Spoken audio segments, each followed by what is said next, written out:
네, 이어서 정보보안 일반 과목에 대해서 좀 설명을 드릴게요.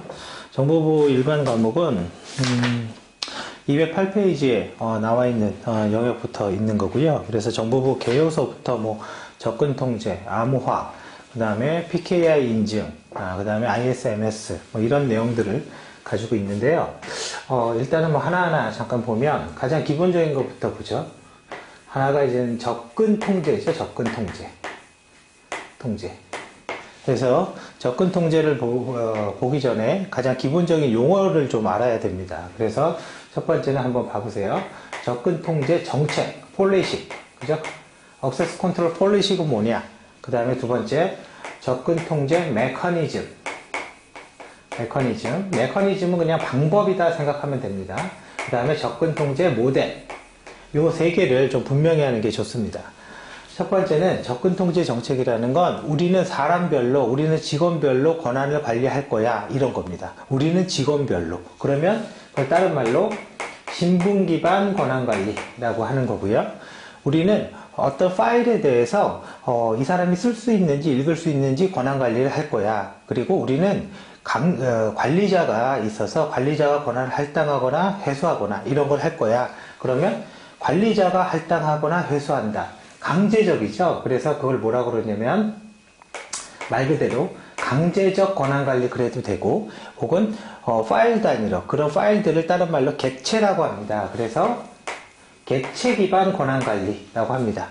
반대로 신분 기반은 사람별로 할 거야. 그럼 내 거 내가 관리하겠다 그 얘기거든요. 그래서 우리는 자율적 권한관리라고도 합니다. 그래서 신분 기반 자율적 권한관리 DAC, 강제적 권한관리, 객체 단위의 권한관리, 관리자에 의한 권한관리 MAC라고 부르는 거죠. 그리고 우리는 어떤 팀이 있습니다. 이 팀에다가 권한을 할당하거나 해제하거나 이렇게 할 수 있겠죠. 어떤 그룹에다가. 그래서 우리는 그거를 뭐라고 그러냐면 그룹에 의한 권한관리 하겠다. 그냥 말 그대로입니다. 그래서 나중에는 이게 RBAC로 나옵니다. 자, 결과적으로 정책이라는 건 어떤 방향성, 우리 어떻게 권한관리 할 거야, 이런 방향성을 의미하는 거고, 메커니즘은 이 방향성을 어떻게 구체화할 거냐에 대한 문제입니다. 그래서 capability 리스트도 있고, 혹은 ACL, 많이 쓰는 게 ACL이죠. Access Control List가 있습니다. Access Control List는요, 그냥 이렇게 된 거예요. 되게 간단해요. 이쪽은 요 부분은 뭐가 있냐면 자원의 명이 있고요. 요 부분은 뭐가 있냐면 사람의 이름이 있습니다. 그럼 어떤 사람이 이 파일을 RW, read, write 할 수 있습니다. 이렇게 행렬로 매트릭스로 권한 관리하는 걸 우리는 액세스 컨트롤이라고 얘기하고요. 마지막에 모델은 예를 들어 기밀성, 무결성, 가용성 이런 겁니다. 그래서 기밀성이라는 건 우리가 대부분 암호화만 생각을 하는데, 예를 들어서 이 책은 기밀이에요. 그죠? 그럼 누가 볼 수 있냐? 이런 걸 의미하는 거잖아요. 그래서 그런 거를 우리가 기밀성이라고 그러고, 누가 변경할 수 있냐? 무결성. 그죠? 혹은 이미지적으로 변경됐는지 안 됐는지 확인하는 게 무결성. 가용성은 정당한 사용자가 서비스 요청할 때 서비스할 수 있는 특성. 그죠? 요청하면 된다, 운영된다, 항상. 그런 의미를 가지고 있고, 이게 접근 통제 모델로 DAC, MAC, RBAC와 같은 거를 실질적으로 구현한 게 윈도우나 유닉스가 되는 겁니다. 그래서 윈도우와 유닉스는, 윈도우는 어드미니스트레이터라는 관리자가 있고요. 강제적 권한 관리죠. 그 다음에 내가 만든 파일을 내가 지울 수도 있고 내가 쓸 수도 있는 거죠. 신분 기반 접근 통제죠. 맞죠? 유닉스도 마찬가지입니다. 루트라는 유저가 있고 내가 그 소유자가 권한을 할당하거나 해제하거나 이렇게 할 수 있기 때문에 이런 것들을 다 실질적으로 반영되어 있는 모델이 윈도우와 유닉스가 되겠습니다. 자, 그 다음에 이제 정보보안 일반에서는 또 뭐가 나오냐면 암호학이 나오는데, 이제 암호라는 거는 사실 굉장히 어려운 주제입니다. 사실 이거를 뭐 출제자도 잘 모른다고 보셔도 됩니다. 자, 암호는요, 우리가 하나 생각을 해보세요. A라는 값을 B로 바꿨어요. 이 B는 원래 없던 전혀 관계가 없는 임의의 값으로 교체한 겁니다. 그래서 우리가 이런 걸 뭐라고 그러냐면 혼돈이라고 합니다. 혼돈. 또 두 번째는요, 원래 값이 A, B, C가 있었는데 두 번째는 B, C, A 뭐 지네끼리 위치를 바꾼 거죠. 그래서 이거를 확산, 다른 말로 자리바꿈이라고 얘기합니다. 그래서 암호학은 혼동과 학살을 통해서 원본을 볼 수 없게 만드는 게 암호하고, 그 암호학 방법에는 크게 암호하거나 복호할 때 키가 동일한 게 많이들 아실 겁니다. 대칭키. 대칭된다 이거죠. 대칭된다. 1대1로. 그 다음에 이 암호화 키와 복호화 키가 다른 게 비대칭키. 그래서 비대칭키는 예를 들어서 공개 키로 암호하고 개인 키로 복호한다. 혹은 개인 키로 암호하고 공개 키로 복호한다. 근데 개인 키로 암호한 걸 개인 키로 복호할 수는 없습니다. 대칭키는 비밀 키로 암호하고 비밀 키로, 이건 같은 겁니다. 비밀, 이 두 개가 비밀 키, 비밀 키 같은 내용이에요. 비밀 키로 암호하고 비밀 키로 복호한다. 그래서 우리가 이런 걸 대칭키, 비대칭키라고 얘기를 하고, 가장 대표적인 게 DES가 대칭키고 RSA가 전자서명에 사용되는 게 비대칭키, 이렇게 되어 있고요. 그 다음에 암호학은 단위에 따라서 스트링, 비트 단위로 할 거냐. 비트라는 거는 1비트, 0일을 얘기하는 건데, 이거는 컴퓨터, 기계가 이해하기 쉽죠. 그래서 하드웨어 암호화. 예를 들어서 뭐 암호화 장비 이런 거 할 때 사용되는 거고, 두 번째는 블럭 단위. 평문을 특정한 고정길이 블럭으로 만들어서, 전산에서 블럭 나오면 다 고정길입니다. 블럭을 만들어서 각 블럭으로 나누어서 지네들끼리 어떤 암호화 키에 의해서 암호문을 만들어내는 과정. 이런 게 블럭 기반 암호화입니다. 당연히 누가 빠르겠어요? 얘가 빠르죠. 보안성은 당연히 얘가 더 좋죠. 그죠?